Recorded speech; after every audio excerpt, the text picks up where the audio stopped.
Yesterday was my younger brother Ted's wedding. My boyfriend Ian, who's a lawyer, and I were getting ready to return to Seattle. Before checking out of the hotel, I opened my banking app to pay the hotel bill, but the number on the screen froze me in place. Ian, my voice trembled. What is it? My account, $8,400 is gone from my account. Gone? What do you mean? Ian looked over my shoulder at the screen. I pointed at the number with a trembling hand. There was over $10,000 here last weekend. Now there's only $1,600. Ian frowned and took my phone. He quickly checked the transaction history and saw a series of unfamiliar transfers. $2,000 toward a credit card payment under my sister Amelia's name.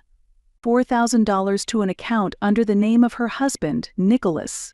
$2,400 to my mother's account. All of it was done last night, while I was in the shower. I was at a loss for words. I didn't make these transactions. Someone accessed your account. Ian's voice was low and edged with anger. Anna, we need to contact the bank immediately. As we came down to the hotel lobby, my mother called.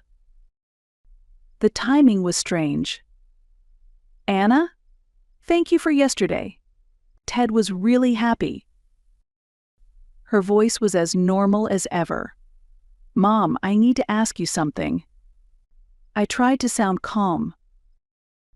There were several $1,000s transferred from my account yesterday. Do you know anything about that? After a brief pause, she laughed brightly. Oh, that! It was actually less than I expected. Her words froze me. What do you mean? Amelia said so. She saw your account had more money than she thought, so we decided to split it. My mind went blank. Nicholas said you always have money, but no real use for it. Just think of it as a wedding gift for Ted, okay? Ian noticed my expression and came closer. I put the call on the speaker. Mom, that's theft. My voice trembled. Oh, don't be so dramatic. We're family, aren't we? You always think only about yourself.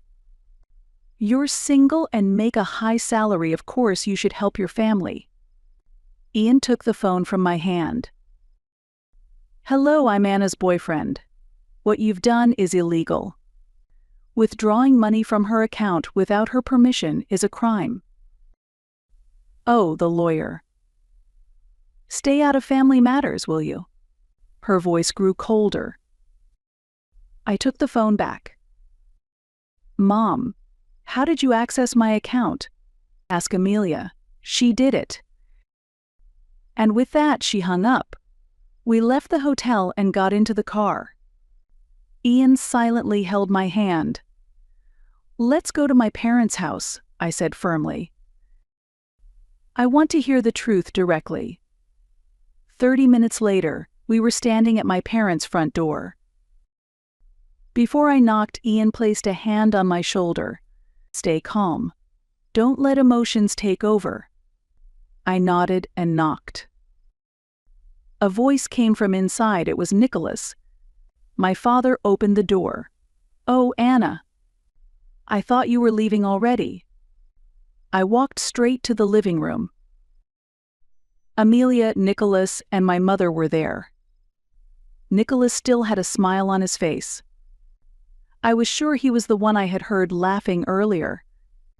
They had been talking about something, but fell silent when I entered. How did you access my account? My voice shook. Amelia shrugged. In the hotel room, while you were in the shower. Your password was easy. You always use the same one. Why? My voice was hoarse. Nicholas replied. Why? Because we needed the money. You live a luxurious life alone, but we have kids to raise. He spoke as if it was the most natural thing in the world, lounging on the sofa. Anger surged inside me. Don't try to justify stealing. Anna, don't make such a big deal out of this. My mother said it in a tone meant to calm me down. My father, still seated, opened his newspaper. Keep your voice down. Ian stepped forward. Anna has supported all of you for years. She gave Harry an expensive birthday gift. She bought Margaret a game console. Isn't that enough? Amelia scoffed. That's just her duty, isn't it? Anna's single, no kids. We have responsibilities. Harry's lessons, Margaret's school, all of it costs money. Nicholas, still smiling, added, It was only a small portion of your money anyway. You make a lot, don't you? I felt a flood of memories flash before my eyes like a slideshow. The list of wants Amelia had sent for Harry's 10th birthday. Even the cheapest item was over $300. I had wanted to say no, but my mother said, You're not going to give your niece anything? You're better off than the rest of us, and in the end, I bought an expensive tablet. Now those moments look different to me. I wasn't blessed I was being used. I want it back, I said firmly. Every cent. Right now. Nicholas laughed again. That's impossible. It's already gone. We used it for Ted's wedding gift to pay off some debts and a little shopping. Shopping? Amelia answered. The smartwatch Nicholas wanted. The same one you were flaunting. My head spun. Flaunting? That was a gift from Ian to celebrate my promotion, something precious to me. Anna, my mother said. You always overreact. We're family. It's only natural to lend and borrow money. Lend and borrow? Ian said. This is theft. My father raised his head for the first time. Young lawyer, don't be dramatic. Don't bring the law into a family matter. I stood frozen. This was my family. The people I had loved and supported. But to them I was just an ATM. Anna, let's go, Ian said, placing a hand on my shoulder.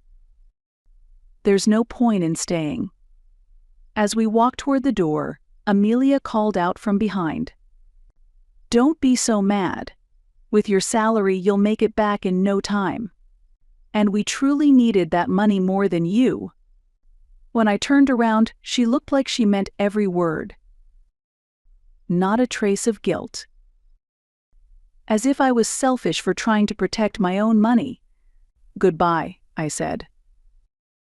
Don't ever contact me again. When I got into the car, the tears came. How can a family be this cruel? I rested my head against the steering wheel and cried. Ian silently rubbed my back. Anna, I wasn't joking earlier. This really is a crime. What they did is illegal access and theft. But they're family. That doesn't give them the right to hurt you, he said, his eyes serious. Think about it. If a stranger stole $8,400 from your account, wouldn't you go straight to the police? I nodded. Then why should it be okay just because they're family?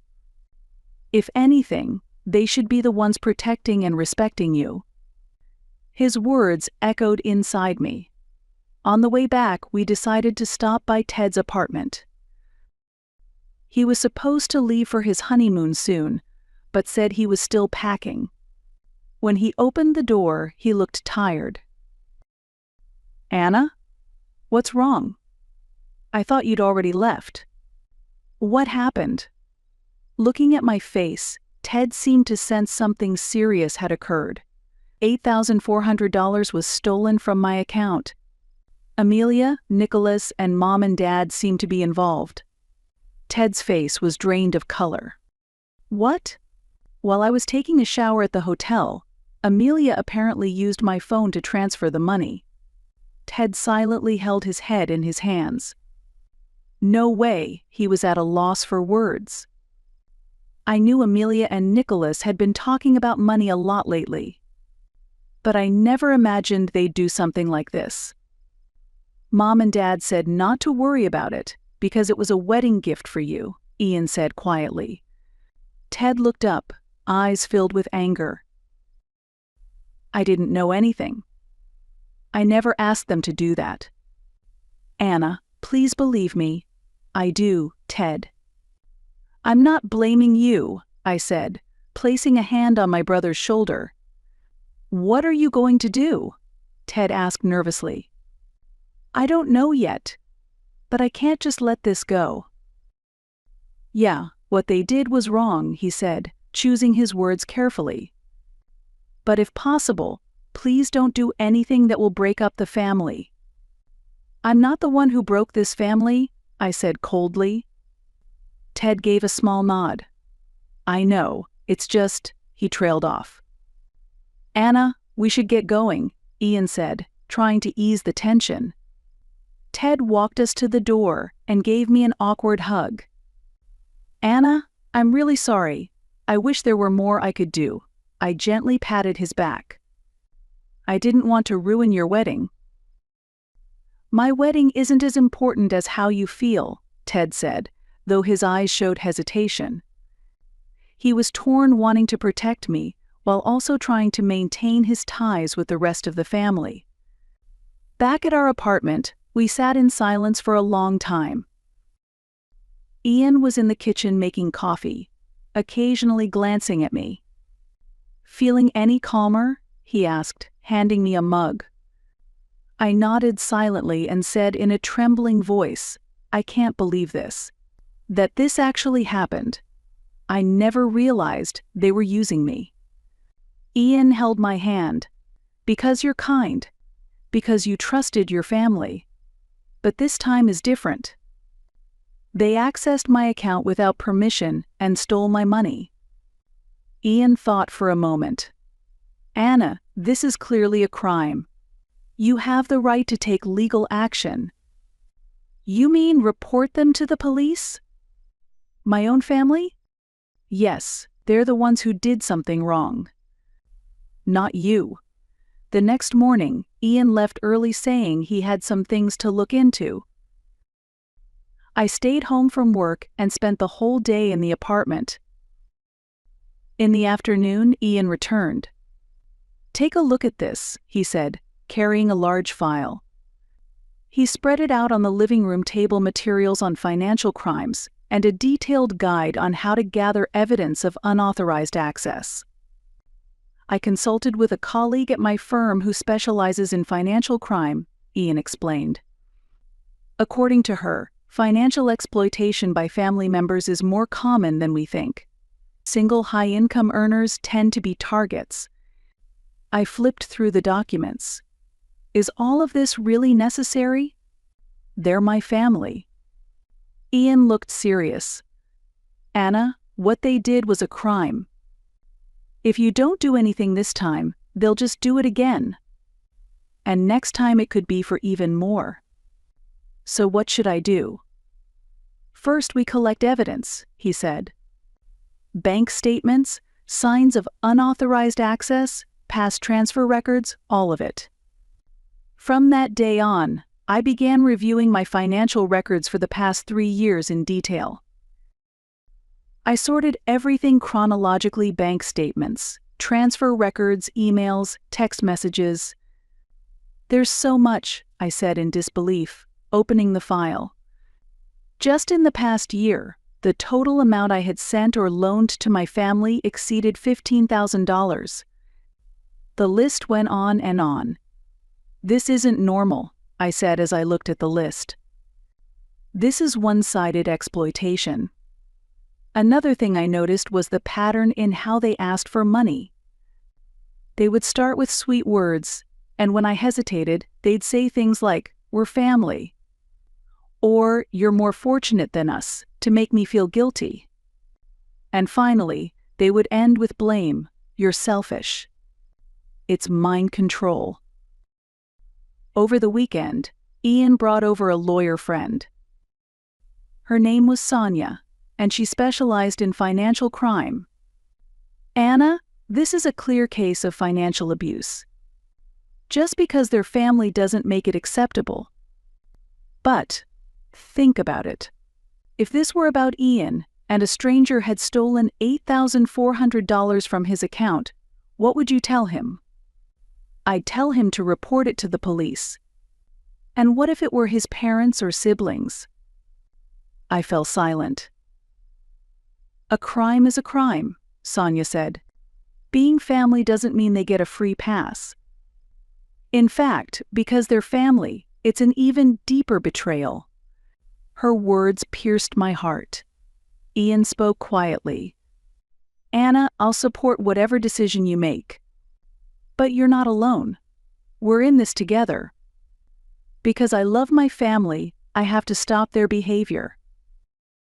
They don't respect me. They ignore my feelings and have betrayed my trust. I made up my mind. Ian, let's do it. I'll report this to the Financial Crimes Division.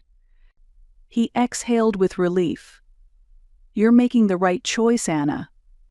We scheduled an appointment with the Financial Crimes Division. The officer in charge was a woman named Taylor, Ms. Moore. Please tell me the full situation, she said.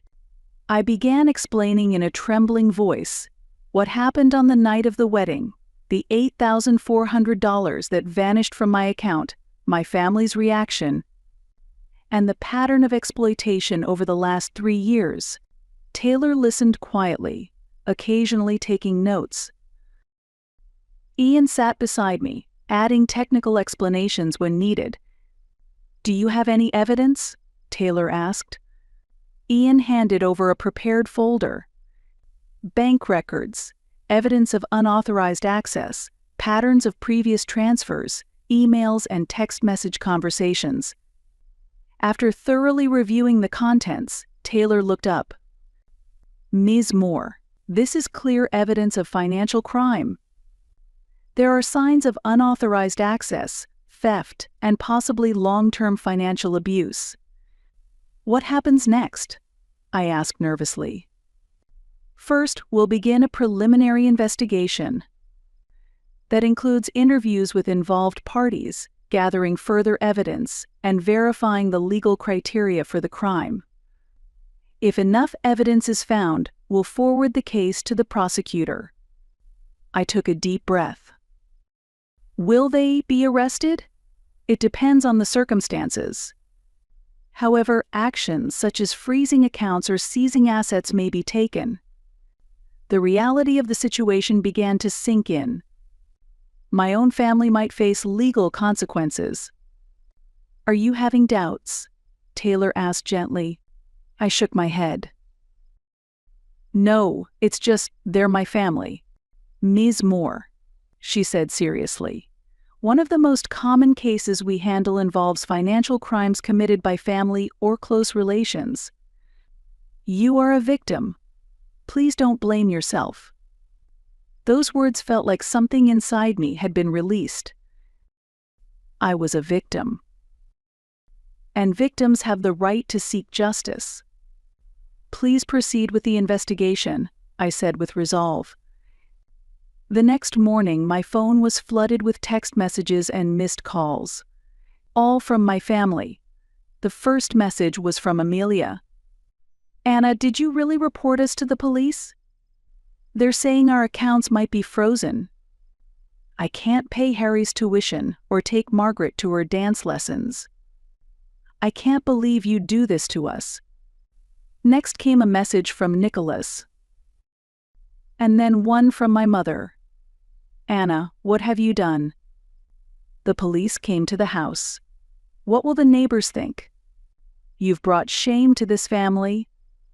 Please withdraw the report immediately. Your father says his heart is hurting. What if something happens to him because of you?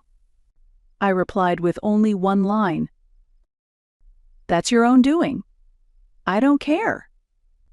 There's no going back to the version of me who allowed herself to be used, The next day, when I returned home from work, Amelia was standing in front of my apartment. Her eyes were red and her makeup was smudged. "Anna," she shouted the moment she saw me. "Why are you doing this? We're family." "Amelia," I said, keeping my distance. "If you want to talk, I'll call Ian." "That lawyer?" She scoffed. "He's the one controlling you. You weren't like this before you met him. You used to care about your family." "Caring about family and being exploited are two different things," I said with a trembling voice. "Exploited?" Amelia raised her voice. "All we did was ask for help. Now Nicholas might lose his job because the police contacted his company. What about Harry and Margaret? Have you even thought about them?" At that moment I felt a wave of anger. Have I thought about them?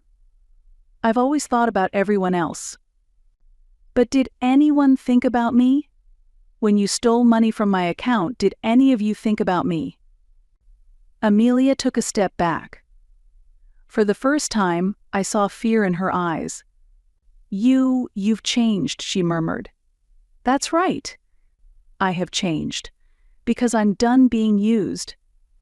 A few days later, Ted came to visit. I heard everything. About the police investigation. "Ted, I didn't have a choice." "I know, but everyone's panicking. Especially Amelia, she's scared for the kids." "That's their problem. They're the ones who stole from me." Ted let out a deep sigh. "Ted, are you taking their side?" "No," he answered immediately. He stared silently at the floor. "Is there anything I can do?" "Any way I can help. If you really are on my side, tell them what they did was wrong, and that they owe me an apology." "I'll try talking to them," he said weakly. "But I don't know if they'll listen." After Ted left, Ian wrapped his arm around my shoulder. "Are you okay?" "Yeah, it just hurts seeing Ted caught in the middle. He didn't do anything wrong. He has to choose where he stands." "And it's clear who's in the right," Ian said gently. A few days later, Ian came to me with important news. "Amelia and Nicholas are going to be prosecuted for unauthorized access and theft. Your parents are under investigation for conspiracy. Are they going to prison?" My voice was quiet. "In the end, that's up to the judge," Ian explained. "But since it's their first offense, there's a high chance the sentence will be suspended. Still, they'll most likely be ordered to repay the stolen money and cover damages." That night, I received a phone call from my father for the first time. "Anna," his voice sounded tired. "Why are you doing this?" "The police even conducted a house search. They took my computer. Dad, I'm the victim here." "Victim?" he said bitterly. "You're destroying your own family. Your mother can't sleep, Amelia is hysterical, and Nicholas has been suspended from work. The house is at risk of foreclosure. Is this what you wanted?" I took a deep breath. "This is the consequence of all your actions." "It's not my fault." There was silence on the other end. "You're no longer our daughter. You betrayed this family, and you're not welcome back." After the call ended, I collapsed to the floor. I wanted to cry, but no tears came.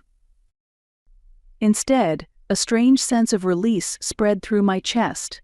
His words hurt, but at the same time, it felt like the chains that had bound me for years had finally broken.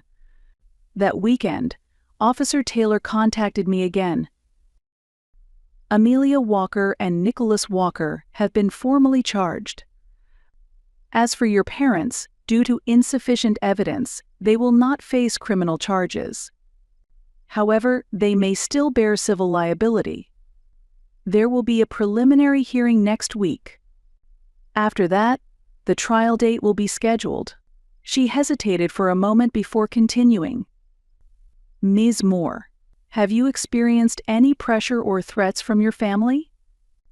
I recalled my father's final words. They've disowned me. That must be difficult, Taylor said sympathetically. But your safety is our top priority. If needed, we can consider a restraining order. I told Ian everything, what my father had said, and how I felt cut off from my family. Anna, you're doing the right thing, Ian said. There are consequences to their actions. And it's not your fault. But I've lost my family. Real families are the ones who respect you and care about you, Ian said quietly. They didn't respect you. They ignored your boundaries and betrayed your trust. That's not what family does. A few days later, an unfamiliar envelope appeared on my desk. Inside was a letter from someone named Marty Davis. I remembered she was Nicholas's cousin Amelia's husband's relative. Dear Anna, the letter began. You may not remember me, but I'm Nicholas's cousin. We met a few times at family gatherings. I heard about what you did, and I want to thank you. I was surprised and continued reading. I was in a similar situation. My family kept borrowing money from me and never paid it back. And when I refused, they called me selfish. But hearing that you stood up for yourself gave me courage. I realized I have the right to set boundaries and say no. Thank you for your bravery. Holding the letter to my chest, I felt for the first time that what I had done was right. It wasn't revenge. It was an act of self-protection.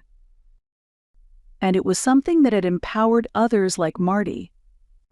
Over the weekend, Ian said, I want to take you somewhere special, just for a change of pace. He drove me to a beautiful lakeside spot outside Seattle. It was sunset, and the lake glowed orange beneath the setting sun. This place is gorgeous, I said in awe. Ian took my hand and led me to a dock by the water, where a small table and candles were set. What's all this? I wanted to make today special, he said with a smile. We enjoyed a delicious dinner, and as the stars began to appear, Ian suddenly stood up. Anna, he said, kneeling before me and pulling a small blue velvet box from his pocket. My heart started to race. These past few weeks, I've seen how strong and brave you are, Ian said seriously. You stood up for yourself. That's not easy. But you did it. He opened the box, revealing a simple but beautiful diamond ring. Anna Moore, will you marry me? Let's start a new life together, a new family. Tears rolled down my cheeks. They weren't tears of sorrow, but of release and hope. Yes, I said in a trembling voice. I'll marry you. I may have lost my blood family, but I was given the chance to create a new one. And this time it would be a healthy relationship, one built on mutual respect. The investigation period ended, and the court date was set. A few days before that, I received an unexpected message. It was from Ted. Anna, he approached me hesitantly. Can we talk for a moment? Of course. I've been thinking a lot, he began, choosing his words carefully. You're right, completely right. What they did is inexcusable. I'm going to testify today. On your side. I was speechless with surprise. Ted went on to explain. I knew that Amelia and Nicholas had been planning this for a while. I even knew they were going to use the wedding as a cover. Really? Yeah, he said, looking down in shame. But I couldn't stop them. I was scared it would tear the family apart. I placed a hand on his shoulder. Ted, this isn't your fault. No, I'm complicit too, he said, looking me in the eye. but I can't stay silent anymore. It's time to tell the truth. I'm sure Mom and Dad will disown me too, but that's okay. Doing the right thing matters more." In court, Ted's testimony became the deciding factor. He testified that our parents had also been involved in the plan, and that Amelia and Nicholas had previously planned similar borrowings multiple times. The day of the preliminary hearing arrived. Amelia and Nicholas appeared with their lawyer. Their faces were stiff, and the looks they gave me were filled with anger. The judge reviewed the evidence and scheduled the official trial date. For my protection, the judge also issued a temporary restraining order against the entire family. As we were leaving the courthouse, I met Amelia's gaze for the first time. What I saw on her face wasn't just anger anymore, it was fear. The kind that comes when someone begins to understand the gravity of what they've done. Ian placed his hand on my shoulder. "You okay?" "Yes," I nodded. "I'm okay now." That evening, we went to a restaurant in the Seattle suburbs to celebrate our engagement with Ian's parents. They knew about my situation and expressed deep sympathy. "You're part of our family now," Ian's mother, Estella, said. "Family means taking care of one another and treating each other with respect." Tears welled up in my eyes at her words. It was the moment I truly understood what a real family looked like. As we left the restaurant, Ted was waiting outside. "Ted," I said, surprised, and hugged him. "What are you doing here?" "I heard from Ian," he said shyly. "Congratulations." "Really?" I looked at Ian. He was smiling. "He's your family. Your true family." "Ted, what will you do now?" I asked with concern. "I'll be okay," he answered confidently. "I'm planning to find a new job. In Seattle." "In Seattle?" "Yeah," he nodded. "I want to be close to you, as a real family." His words filled my heart with warmth. I hadn't lost everything. I still had my brother Ted, and I was beginning to build a new family. A few weeks later, I received another message from Marty Davis. This time, it was an email. "Dear Anna, thanks to you, I've started reclaiming my own life. Your courage inspired me to say no to my family. I didn't take legal action like you did, but your story is reaching many people. You helped me realize that we don't have to silently endure exploitation just because it's done in the name of family." After reading her email, I took a deep breath. The knowledge that my actions were giving others strength filled me with warmth. And then the official trial began. Amelia and Nicholas pleaded guilty during the arraignment. Their lawyer requested a suspended sentence, citing financial hardship and the presence of children.